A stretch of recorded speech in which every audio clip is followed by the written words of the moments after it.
주시오 축원합니다. 우리가 세상을 살면서 많은 사랑을 받아왔습니다. 친구들의 우정이나 연인들 아니면 부부의 사랑 또한 부모님의 사랑을 받으면서 살아왔습니다. 세상의 사람들은 자기는 사랑을 받지 못했다고 말하는 사람들이 무척 많습니다. 그러나 사실 이 땅에 태어나서 사랑받지 못한 사람은 단 한 사람도 없습니다. 아멘. 고아라고 해도 그 주변에서 자라가면서 많은 사람들을 만나게 되고 그들은 사랑을 받으면서 또한 사랑을 하면서 살 수밖에 없습니다. 사람이 그렇습니다. 사람은 혼자 살 수 없지 않습니까?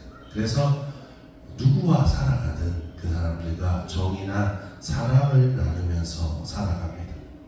그런데 이 수많은 사람들 가운데 유독 사랑을 하는데 목숨을 걸면서 하는 사람들이 있습니다. 바로 그리스도인인 줄 믿으시길 바랍니다.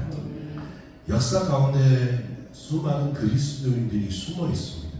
역사 가운데 그리스도인들을 찾아보면 참 재미있는 부분이 많은데 이번에 우리가 코로나19를 맞이했습니다. 그때 우한에 많은 사람들이 도망을 쳤습니다. 그런데 마스크를 쓰면서 마스크를 나눠주면서 복음을 전하던 그리스도인이 있었습니다. 그것이 어디입니까? 중국이지 않습니까? 복음을 전하는데 금지되어 있는데 그들은 그곳에서 복음을 전하고 아픈 자들과 함께하였습니다. 또한 로마 시대 초대교회 때도 마찬가지입니다. 초대교회 때도 전염병이 돌 때 많은 그리스도인들이 먼저 병자들 곁으로 나아가서 그들을 섬겼다고 합니다. 흑사병이 돌던 중세시대에도 마찬가지였습니다. 다른 사람들은 다 도망가고 다 불타 없애고 다 도망가던 그 시기에 오히려 사람들은 그리스도인들은 방향을 돌려서 그들을 섬겼다고 합니다. 우리나라는 어떻습니까? 우리나라는 언더우드가 처음 도착했을 때 이 땅이 너무 어둠과 같아서 하나님 희망이 보이지 않는다고 얘기했습니다.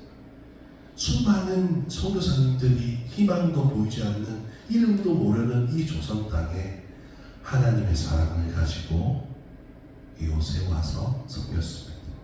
전 세계에 그렇게 수많은 이름 없는 선교사님들 주의 그리스도인들이 있다는 것을 우리는 기억해야 합니다. 그들의 이유는 단 하나입니다. 사랑하고자 하기 때문이라는 것입니다. 자신들을 희생하면서 그들은 기꺼이 사랑하는데 조금도 부족한 것으로 여기지 아니하고 자신의 목숨을 내놓습니다. 왜? 그들은 왜 사랑하는 것일까요? 그것은 그들이 사랑을 받았기 때문이라는 것입니다. 사랑을 받았기 때문에 사랑할 수 있는 줄 믿으시길 바랍니다. 사랑의 체험이 있어야 합니다. 여러분, 우리를 사랑하시는 하나님이 아니라 나를 사랑하신 하나님을 만나시길 바랍니다.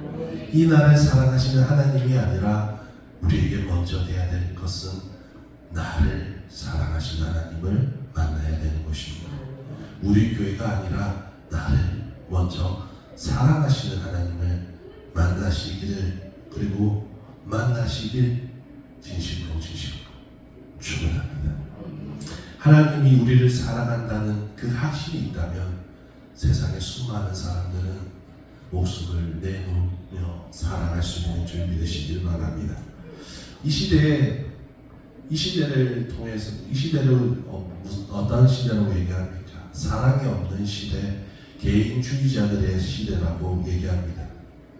그것은 사랑받지 못했다고 생각하는 사람들이 많기 때문이라는 것입니다. 많은 사람들이 자신의 살아온 삶 속에서 사랑이 받은 적이 없다고 말하지만 앞서 얘기한 것처럼 사랑을 받지 못한 사람은 없습니다. 다만 그가 받은 그 사랑을 감사히 여기지 못하기 때문이라는 것입니다. 사랑을 잊어버리고 그 사랑을 가벼이 여기기 때문에 그들은 여전히 불평불만하며 살아가는 것입니다. 사랑하는 성도 여러분, 여기 있는 우리 역시 그러했습니다. 여러분은 모르겠지만 저는 그러했습니다. 세상은 사랑이 없고 희망이 없는 곳이었습니다. 아무리 발버둥친다 해도 조금 더 나아질 것이 없는 메마른 곳이었습니다. 우리는 지옥보다 더 지옥 같은 곳에서 살아갔습니다. 매 순간이 불평불만이고 무의미한 곳이었습니다.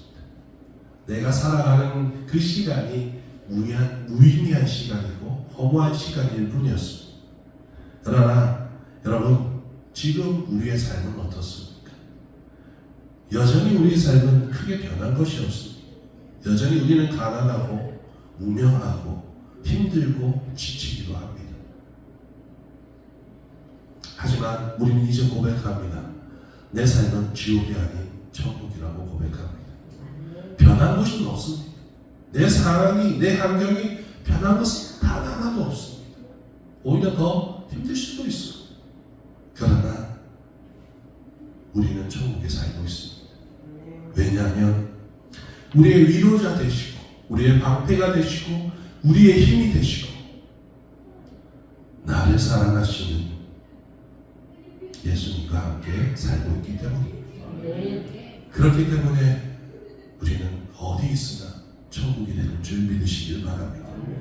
어디 있으나 모든 상황이 천국으로 변화됩니다. 사랑하는 성도 여러분, 우리 모두는 하나님의 사랑을 받은 자입니다. 할렐루야. 그리고 받고 있고 받을 것입니다. 계속해서 우리는 하나님의 사랑을 받을 수밖에 없는 존재가 되었습니다. 하나님의 자녀가 되었기 때문이라는 것입니다. 여러분에게 한번 질문을 한번 드리고 싶어 합니다. 여러분은 하나님의 사랑을 가장 크게 느꼈던 적은 언제입니까? 여러분이 하나님이 나를 정말로 사랑하신다는 그 느낌을 받았을 때가 언제입니까? 어떤 기도의 응답을 받았을 때, 내가 너무 힘들어서 너무 힘든데 하나님께서 그것을 딱 맞춰서 그것을 주셨을 때, 내가 정말 비참할 정도로 낮은 자였는데 하나님이 나를 세워주셨을 때, 기적이나 은사의 체험을 했을 때, 물론 이것들도 하나님의 사랑을 체험할 수 있습니다. 그런데 결론을 이야기하자면 우리의 모든 체험이 다 같습니다.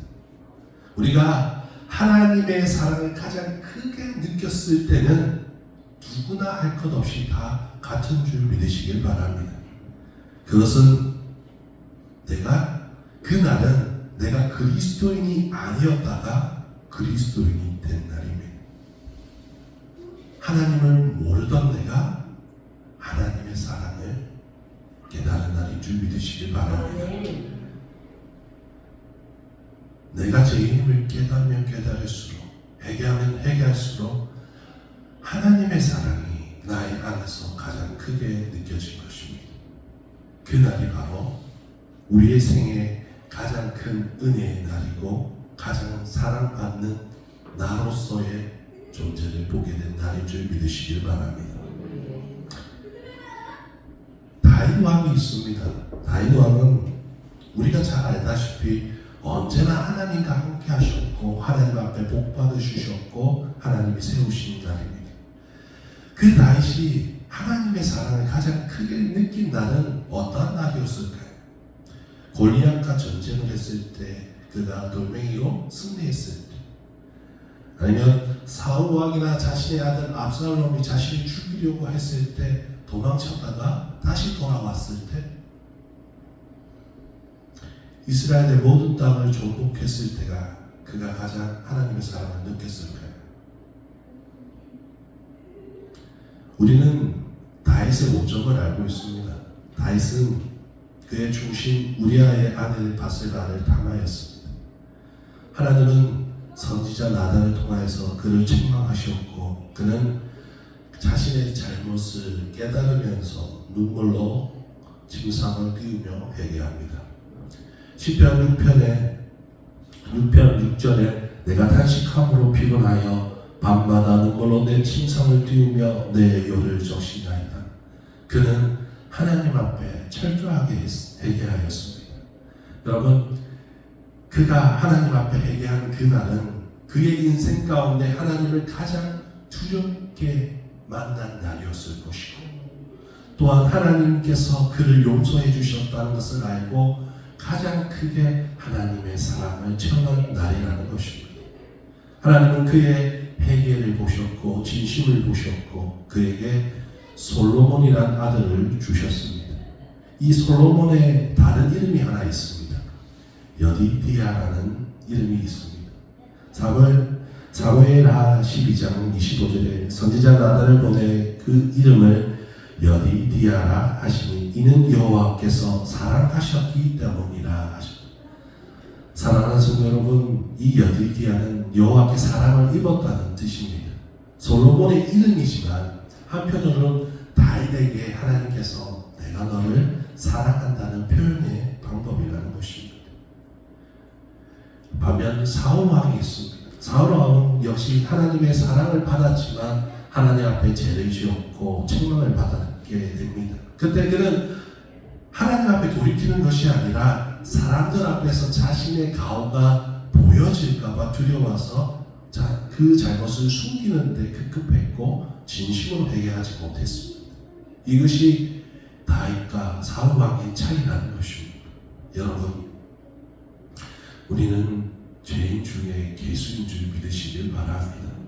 오늘 본문에 사울이었던 바울 역시 이 고백을 하고 있습니다. 내가 죄인 중에 괴수라고 말했습니다. 우리 13절에 보면 내가 전에는 비방자요 박해자요 폭행자였으나 도리어 긍휼을 입은 것은 내가 믿지 아니할 때 알지 못하고 행하였습니다. 그는 자신이 하나님 앞에 비방자, 박해자, 폭행자였다고 말하고 있습니다. 예수님을 만나기 전에 바울의 모습이 그러한 모습을 가지고 있습니다. 그는 스데반 집사가 순교할 때 동조했고 그들의 옷을 맡았던 사람들입니다. 그리고 사도행전 22장 4절에 내가 이 돌을 박해하여 사람을 죽이기까지 하고 남녀를 괴박하여 옥에 넘겼다고 말하고 있습니다. 그는 철저한 유대인으로서 하나님을 위한 잘못된 열심을 가지고 있었습니다. 그래서 예수님을 믿는 사람을 핍박했습니다. 한마디로 하나님 앞에서 구제불능인 사람이었습니다. 그런데 하나님은 그를 사용하십니다. 그를 능력의 종으로 하나님의 신임받는 자로 세웠습니다. 더 나아가 이방인들의 사도로 만들어 주셨습니다. 이것은 그의 능력이나 지식 때문에 된 것이 아닙니다. 오직 주님의 주권적이고 무조건적인 은혜가 아니면 사랑이 아니면 불가능한 일이었다는 것입니다. 그래서 사도 바울은 자신에게서 이 능력을 찾지 않습니다. 자신이 사도가 된 것은 자신의 지식적인, 배경적인, 능력적인 자신의 희생 때문에 그렇게 된 것이 아니라 하나님의 사랑과 하나님의 은혜로 되었다고 얘기하고 있고 13절에 말하는 것처럼 긍휼을 얻었기 때문에 된 것이라 말하고 있는 줄 믿으시길 바랍니다. 여러분, 이 고백이 우리의 고백이 되어야 합니다. 우리가 이 자리에 서 있는 것이 내가 발걸음을 향해서 온 것이 아니라 내 믿음의 배경 때문에 이 자리에 있는 것이 아니라 하나님의 긍휼하심과 사랑 때문에 있는 줄 믿으시길 바랍니다. 사랑하는 성도 여러분, 그는 그때를 생각하면서 고백합니다. 우리 주의 은혜가 그리스도 예수 안에 있는 믿음과 사랑과 함께 넘치도록 풍성하였도다. 할렐루야. 저와 여러분의 고백이 되시길 바랍니다. 여러분 안에 있는 믿음과 사랑이 함께 넘치도록 하나님의 은혜가 충만하시길 진심으로 진심으로 축원합니다. 우리 모두는 죄인이었습니다. 하나님을 알려고도 하지 아니하고 하나님과 오히려 반대의 길을 걸어갈 수밖에 없는 원수의 원수였습니다. 우리는 구제불능이었습니다. 그러나 하나님은 나를 사랑하셨습니다. 사랑하는 성도 여러분, 우리를 사랑하신 줄 믿으시길 바랍니다. 그래서 우리를 불러주셔서, 나를 불러주셔서 회개하게 하시고 예수 그리스도로 말미암아 하나님의 사랑을 알게 하셨습니다. 로마서 5장 20절에서 21절, 율법이 들어온 것은 범죄를 더하게 하려 함이라. 그러나 제가 더한 곳에 은혜가 더욱 넘쳐나니 이는 제가 사망 안에서 왕노릇한 것 같이 은혜도 또한 의로 말미암아 왕노릇하여 우리 주 예수 그리스도로 말미암아 영생에 이르게 하려 함이라. 할렐루야. 하나님은 생명을 주시기 위하여 죄인인 나를, 원수인 나를 생명 주시기 위하여 기꺼이 자신의 사랑하는 독생자를 십자가에 매다셨습니다. 이 죄인이 무엇이라고, 이 죄인을 용서하기 위하여 기꺼이 그의 아들을 내주신 것입니다. 사랑하는 성도 여러분, 하나님은 이제 저와 여러분을 죄인이라 하지 아니합니다. 자녀라 말하신 줄 믿으시길 바랍니다. 우리는 이 세상에서 가장 큰 사랑을 받았습니다. 로마서 5장 8절, 우리가 아직 죄인 되었을 때 그리스도께서 우리를 위하여 죽으심으로 하나님께서 우리에 대한 자기 사랑을 확증하셨느니라. 할렐루야. 죄인인 내가 은혜를 입은 것입니다. 심판받아야 될 죄인인 내가 사랑받았습니다. 여러분, 이 큰 사랑이 어디서 얻을 수 있겠습니까? 오직 하나님께로부터 나오는 줄 믿으시기를 바랍니다. 로마서 8장 38절에서 39절, 내가 확신하느니 사망이나 생명이나 천사들이나 권세자들이나 현재일이나 장래일이나 능력이나 높음이나 기쁨이나 다른 어떤 피조물이라도 우리를 우리 주 예수 그리스도 안에 있는 하나님의 사랑에서 끊을 수 없느니라. 할렐루야. 여러분, 뭐라고요? 이제 하나님의 사랑은 끊어지지 않습니다. 여러분, 끊어질까 두려워하면 안 됩니다. 여러분, 하나님을 두려워하는 건 맞습니다. 그러나 하나님이 나를 버리실 거라는 쓸데없는 공포에 쌓이지 마십시오. 아버지는 자녀를 버리지 않습니다. 우리의 구원은 취소되지 않습니다. 그의 아들까지 내주시면서 우리를 구원해 주셨는데 그 구원을 취소하신단 말입니까? 우리는 사랑받았습니다. 다만 사랑을 깨달으십시오. 내가 사랑받은 존재인 줄 깨달으십시오. 그래서 그 사랑으로 살아가시길 바랍니다. 우리는 절대적인 사랑을 받는 사람입니다. 그렇기 때문에 그리스도인들은 그렇게 사랑할 수 있는 것입니다. 또한 그렇게 사랑해야 되는 줄 믿으시길 바랍니다. 사랑은 선택이 아니라 하나님의 명령입니다. 하나님의 자녀의 신분을 가진 사람들의 명령인 줄 믿으시길 바랍니다. 이 세상에서 가장 큰 사랑을 받고 있고 계속해서 하나님의 사랑은 우리에게 공급될 것입니다. 그렇기 때문에 하나님의 사람이라면 사랑하시기에 진심으로 축원합니다. 사랑하는 자들아, 우리가 서로 사랑하자. 사랑은 하나님께 속한 것이니 사랑하는 자마다 하나님으로부터 나서 하나님을 알고. 할렐루야. 우리가 하나님을 정말로 알고 믿는다면 우리의 삶은 사랑하는 자의 모습이 되어야 합니다. 내가 하나님을 믿는다고 말하면서 자꾸만 누군가를 미워하고 다투고 편을 나누고 시기 질투한다면, 내 삶을 원망하고 있다면, 내 감격을 원망하고 있다면 그는 하나님을 알지 못하는 자입니다. 여러분, 회복하시기를 바랍니다. 그래서 우리에게 첫사랑을 회복하라고 말씀하시는 겁니다. 첫사랑은 다른 사랑이 아니라 우리가 가장 사랑하심을 받은 때를 기억하라는 겁니다.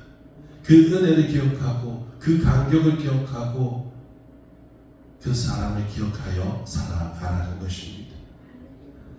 말씀을 말직합니다. 우리는 하나님 앞에 용서받았습니다. 그뿐 아니라 그의 사랑하는 독생자까지 내주시면서까지 사랑하셨습니다. 그 사랑을 받은 우리가 서로 사랑하는 것은 마땅한 것입니다.